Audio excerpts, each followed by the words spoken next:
맛있겠거든 그때 읽자라는 컨셉으로 책으로 세상을 통찰한다 북새통TV 최병철입니다. 여러분 반갑습니다.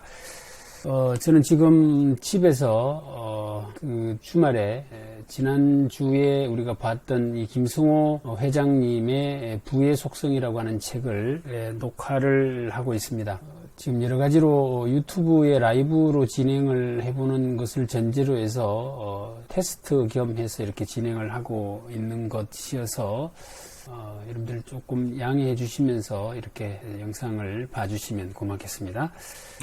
오늘 책은 김승호 회장님 최상위 부자가 말하는 돈에 대한 모든 것이라고 하는 부제를 가지고 있는 책을 선정했습니다. 보통 우리가 연말이 되거나 가장 여러 가지 이제 반성이나 계획들을 하게 되는데 결국에 이제 한 해의 성과라고 하는 것을 건강 또는 뭐 얼마나 화목했느냐, 여행을 어디를 갔다 왔느냐 여러 가지 이야기를 할 수 있지만 그 모든 행위들과 가장 밀접하게 연관되어져 있는 부분이 어쩌면 바로 이 돈이라고 하는 부분일 테고요. 그래서 내년에는 돈을 좀 많이 벌었으면 좋겠다라는 기대감을 누구라도 가지게 될 터인데 그런 맥락에서 지금쯤에 이 돈에 대한 책을 한 권쯤 이렇게 우리가 접하고 한 해를 마무리하는 것 어쩌면 내년도 계획을 세우는 데 도움이 될 것 같고요. 특히나 요즘 상황이라고 하는 것이 어쩌면 지금 코로나로 인해서 여러 가지 경제적 상황이 급변하고 있는 이런 상황이고요. 특히나 양적 완화로 인해서 시장에 풀려나온 유동성 자금이 대거 지금 금융권으로 몰리면서 아주 이 버블이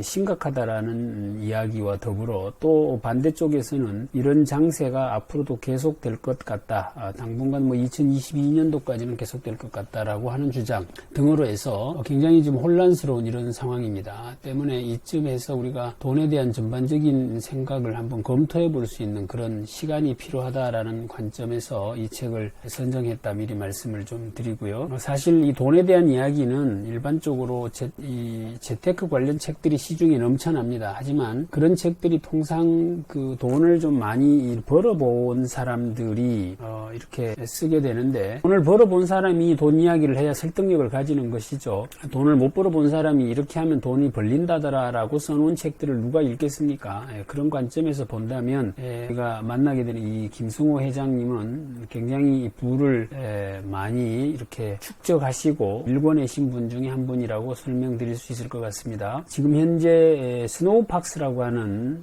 외식 전문 업체를 운영하고 계시는데 11개국에 3,878개 정도의 매장을 갖춘 1만여 명의 직원 그리고 연 1조 원의 매출 거기에 더더욱 대단한 것은 나스닥 상장 예정이라고 하죠. 이쯤 되면 뭐 돈이라고 하는 것에 대해서는 그래도 한 말씀 하셔도 될 만한 위치에 계신다라는 것이고 우리가 우리나라에 돈을 많이 버신 재벌 기업 회장님들도 더러더러 책을 내놓고는 있습니다만은 그분들이 내놓은 책들은 돈을 어떻게 하면 번다, 뭐 돈에 대한 철학을 이야기했다기보다는 사실은 뭐 내가 어렵고 힘든 상황을 이렇게 극복했노라라고 하는 형태의 어떤 성공 스토리 중심이기 때문에 우리가 실제로 돈을 많이 버신 분들의 돈 이야기를 이렇게 들을 기회가 만만치 않습니다.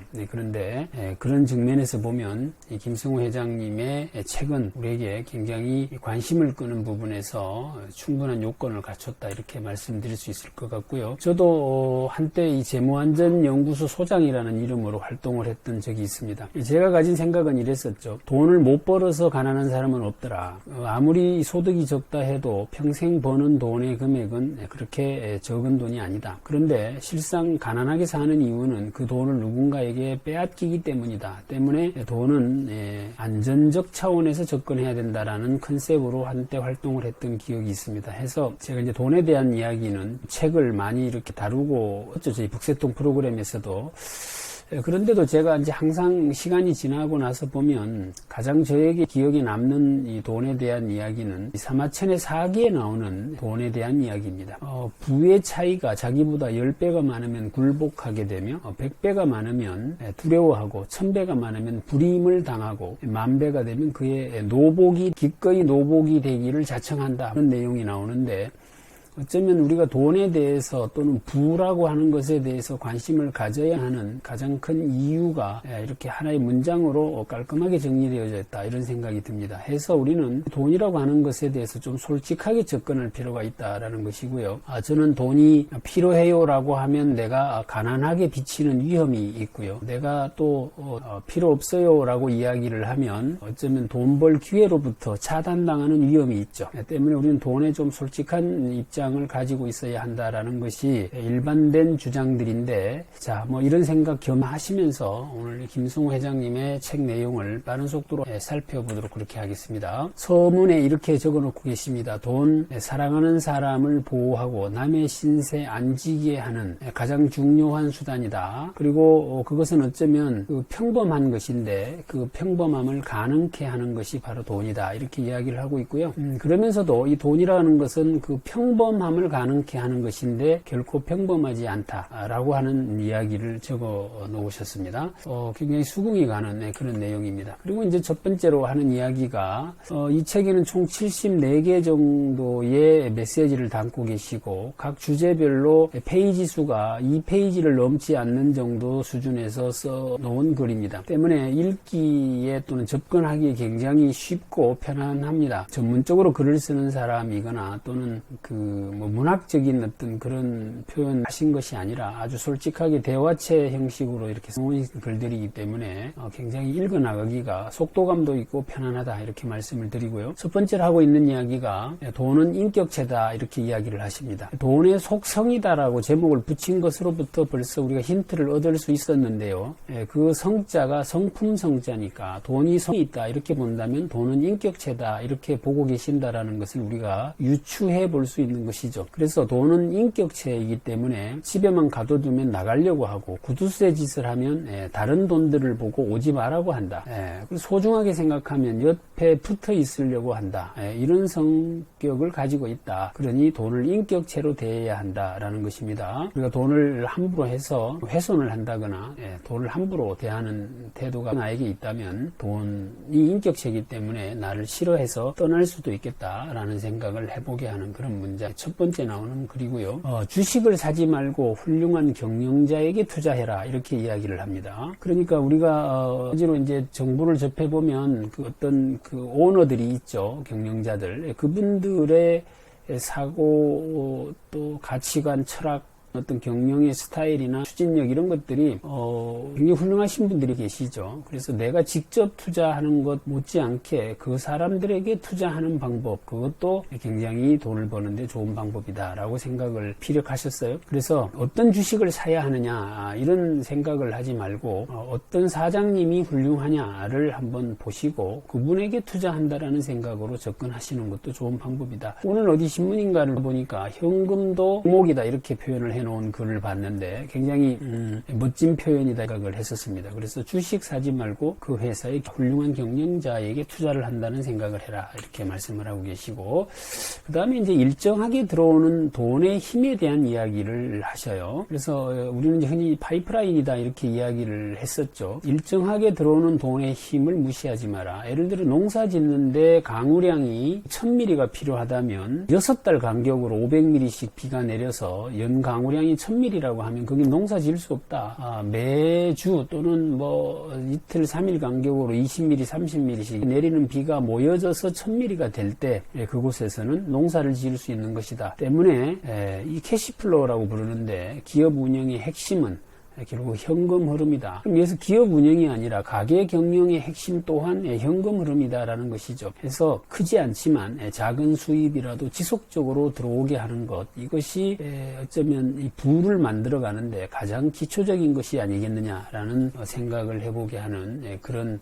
글이었습니다. 그래서 일정하게 들어오는 돈의 힘, 그러니까 우리 가게에 또는 내 개인적으로도 일정하게 꾸준하게 들어오는 돈이 확보되어 있지 않다면 캐시플로우가 확보되어 있지 않다면 빨리 그것을 확보하는 쪽으로 노력을 해야 한다라는 것을 우리가 볼 수 있습니다. 이것이 요즘 이제 취업난과 결합되어서 괜찮은 직장이 아니면 취업하지 않으려고 하는 청년들이 많아지고 있는데, 그렇게 하는 것보다는 빨리 그 어떤 지속적 수입원을 확보하는 쪽으로 에너지를 쓰는 것이 효과적이겠다라는 것으로도 해석이 가능한, 시속 4만 킬로가 되어야 중력을 벗어날 수 있다. 즉 돈은 중력의 힘을 가졌다. 두 가지 의미로 해석할 수 있겠죠. 첫째는 잡아당기는 힘이니까 결국 일정한 시드머니가 만들어지면 그 돈이 돈을 버는 구조로 들어갈 수 있다라는 의미가 될 수 있을 것 같고요. 또 한 가지는 돈이라고 하는 것이 나를 구속하는 어떤 삶을 벗어나려면 우주선이 시속 4만 킬로미터로 날아야 지구 중력권을 벗어날 수 있을 만큼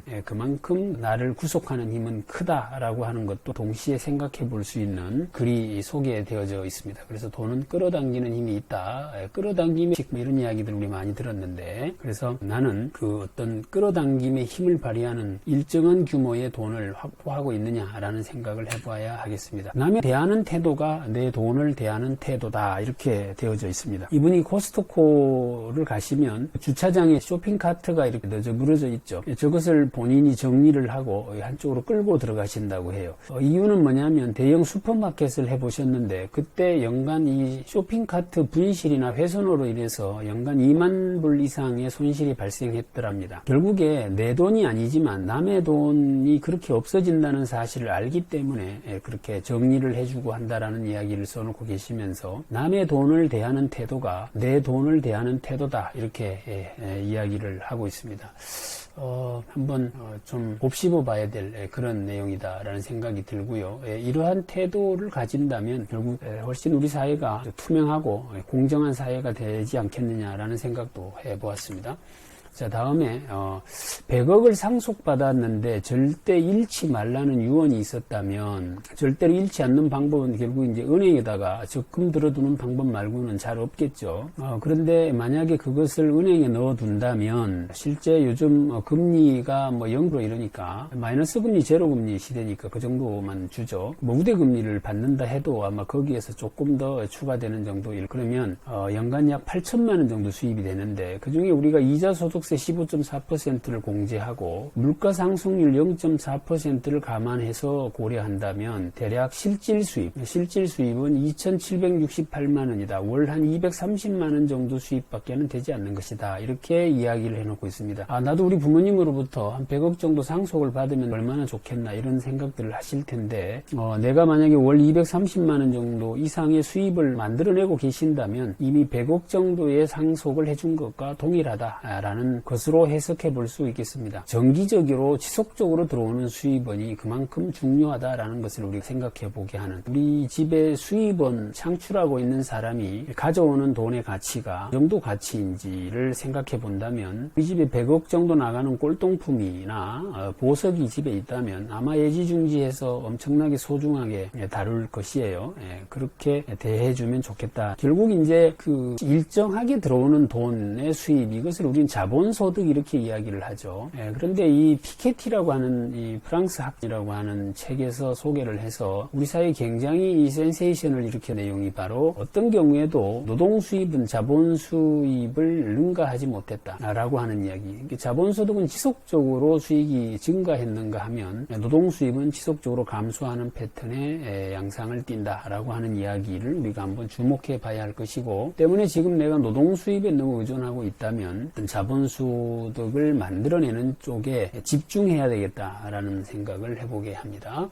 빨리 부자가 되려면 빨리 부자가 되려 하면 안 된다라는 이야기를 해놓고 있습니다. 그러면서 부자라는 것은 경제적으로 독립한 사람을 부자라고 한다. 그럼 경제적으로 독립했다라는 이야기는 무슨 이야기냐? 그것은 자본 수익이 노동 수입보다 클 경우에 우리는 독립했다, 이렇게 이야기를 한다라는 것입니다. 요즘 우리 파이어족이라고 하는 유행어가 있는데, 인데요. 렌튼입니다. 파이낸셜 인디펜던스라고 하는, 그래서 경제적으로 독립되어져서 리타이어 이얼리, 그러니까 일찍 은퇴한 사람들, 이런 사람들을 우리가 파이어족 이렇게 부른다고 하는 것인데, 요즘 젊은 사람들이 여기에 굉장히 관심이 많다 이야기를 하고 있습니다.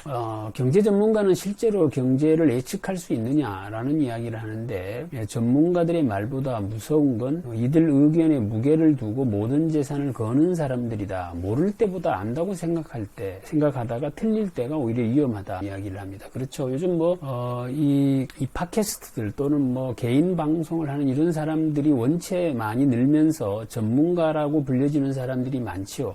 이런 사람들의 의견을 듣다 보면 어느 순간 이제 그 속에 매몰되어지게 되는데, 그로 인해서 어떤 투자를 했을 때 즉각적으로 거기에 대처할 수 있는 지식 또한 내가 물어볼 창구가 없지 않습니까? 다음 유튜브 영상 나올 때까지 기다리고 있다 결국에는 이제 게임 끝나 있는 일이 벌어질 수 있다라는 것을 우리가 늘 생각을 해봐야 하겠다라는 것이고요. 삼성전자 주식을 삼성증권에 가서 사야 된다고 생각하는 사람이라면 주식 투자하지 마라. 빼빼로는 롯데마트 가야 산다라고 생각하는 정도 수준에서의 사람이라면 주식 투자 함부로 하지 마라 이런 이야기를 하면서, 결국 옆집 사람들이 하는, 주변에 있는 사람이 내가 뭐 해서 얼마 벌었다라는 이야기는 사실 낚시꾼들이 하는 이야기와 진배 없다 소개를 하고 있습니다. 아시는 대로 낚시꾼들이 손바닥만한 고기를 잡으면 팔뚝만한 거 잡았다고 하고, 팔뚝만한 거 잡으면 내 몸만한 거 잡았다고 이야기를 하고, 요즘은 손가락으로 표현을 한다 그래요. 손바닥만한 거 잡았다고. 왜 이렇게 지난번 것보다 작은 걸 잡았냐라고 물으면 이렇게 말한다는 것이죠. 눈 사이가 손바닥만 하다 이렇게 이야기를 한다는 거라면, 이런 말들이 현혹되어서 투자하는 행위들을 하지 마라. 그 다음에 이제 다른 사람을 부르는 호칭에 따라서 운이 따라온다, 운이 바뀐다 이렇게 이야기를 합니다. 이제 어떤 사람이 유명인이나 또는 저명한 사람들을 부를 때 가는, 개는 이렇게 부르더라는 겁니다. 결국 내가 누군가를 어떻게 부르느냐, 이 부분이 이제 같이 있으면서 김성 회장님이 저 친구도 나중에 내가 없을 때는 나를 개라고 부르겠구나 이런 생각이 들었다는 거예요. 그렇죠. 해서 이제 호칭이 굉장히 중요하다라는 것인데, 저 호칭을 잘 불러주면 기분이 좋으니까 서로 소통이 원활해질 것이고, 당연히 그것들이 많아지면 좋은 정보도 또 좋은 내용의 지식들도 이렇게 접할 수 있는 기회가 많아질 것이기 때문에 운이 바뀔 것은 틀림없는 사실이겠습니다. 자, 반복되는 운은 실력이고 반복되는 실패는 습관이다 이렇게 이야기를 해 놓았습니다. 그러니까 어떤 일이 반복적으로 되풀이되는데 좋은 운이 반복된다면 실력이다 이런 이야기고요. 계속 실패를 하고 있다면 습관이다 이렇게 이야기를 합니다. 그러면서 이런 이야기를 해요. 그 행운권 추첨을 할 때 그 추첨권을 어떤 추첨 함에다 넣을 때 잘 걸리는 사람은 반만 접어서 넣는다는 거죠. 그런데 어떤 사람은 그걸 이렇게 꼬깃꼬깃 접어서 집어넣으니까 당첨 확률이 떨어진다. 어디만 가면 당첨되는 사람들이 있죠. 이런 사람들이 그게 다 실력이라는 거죠. 반만 접으면 추첨될 확률이 높다라는 것을 아는 것, 그게 실력이다. 이렇게 가위바위보 할 때 팔목에 힘 들어가면 주먹 나온다라는 것 정도는 기본으로 알고 있기 때문에 가위바위보만 하면 이긴다 이런 이야기를 하고 계시는데, 굉장히 재밌는 표현이었습니다. 그 다음에 이제 뉴스를 통해서 사실과 투자 정보를 구분하는 법. 아시는 대로 지금 제가 넣어놓은 이 코로나 관련 그 그래프인데요. 일일 발병자들 숫자를 보면 매일 바뀌죠. 저 바뀐 내용을 가지고 어디를 기준으로 이야기하느냐에 따라서, 예를 들면 제가 기사라고 한다면 초기 발병 당시 3명에 비해서 1000배 많이 발생이라고 말할 수 있는 겁니다. 기준을 어디에 잡느냐에 따라서 말은 달라지죠. 누적 인원은 계속해서 증가할 수밖에 없는 것이죠. 그러니까 어디에다 기준을 두고 쓰느냐에 따라서 그 말은 다 바뀔 수 있기 때문에 뉴스를 통해서 나오는 데이터 값이 정확하게 팩트가 뭔지를 좀 잘 짚어봐야 된다라는 이야기를 해놓고 있는데, 일리가 있는 이야기인 것 같습니다. 요즘 정보 홍수 시대에 그것들의 팩트가 정확하게 뭔지를 식별해내는 노력들이 필요하겠다. 그 다음에 이제 계란을 한 바구니에 담지 않았는데 왜 깨질까 이렇게 묻고 있습니다. 굉장히 재밌는 질문이죠. 예. 이렇습니다. 우리가 계란을 한 바구니 담지 말아야 한다라는 것은 뭐 아주 누구라도 알고 있는 그런 내용인데, 그런데도 깨졌다고 불평을 한다는 거예요. 그래서 물어봤더니 아파트에 투자하고 땅에 투자하고 임대주택에 투자하고 뭐 전부 다 부동산에 투자했더라는 거죠. 그것을 분산 투자라고 하지 않는다는 겁니다. 그래서 계란이 한 바구니 안 담았는데도 깨지는 이유는 한 선반 위에 올려놨기 때문이다, 이렇게 말씀을 하고 계세요. 그래서 부동산, 주식, 유가증권, 현금 이렇게 골고루 포트폴리오를 구성하는 게 필요하다라는, 부자가 되는 방법 3가지가 있다고 하는데, 첫째는 상속받는 방법이고, 둘째는 남의 성공에 올라타는 방법이다, 이렇게 이야기를 하면서 마지막으로 권해주는 방법으로 결국 자신이 가장 관심 있는 분야에서 제일 잘 나가는 회사를 하나 뽑아서 그 회사의 주식을 매달 한 장씩이라도 꾸준하게 구입해라. 그것이 부자가 되는 가장 어쩌면 쉬운 방법이다라고 이야기를 해놓고 있습니다. 돈을 모으지 못하는 이유에 대한 설명도 되어져 있는데, 미래에 써야 될 돈을 지금 현재에 써버리면 안 된다라는 이야기입니다.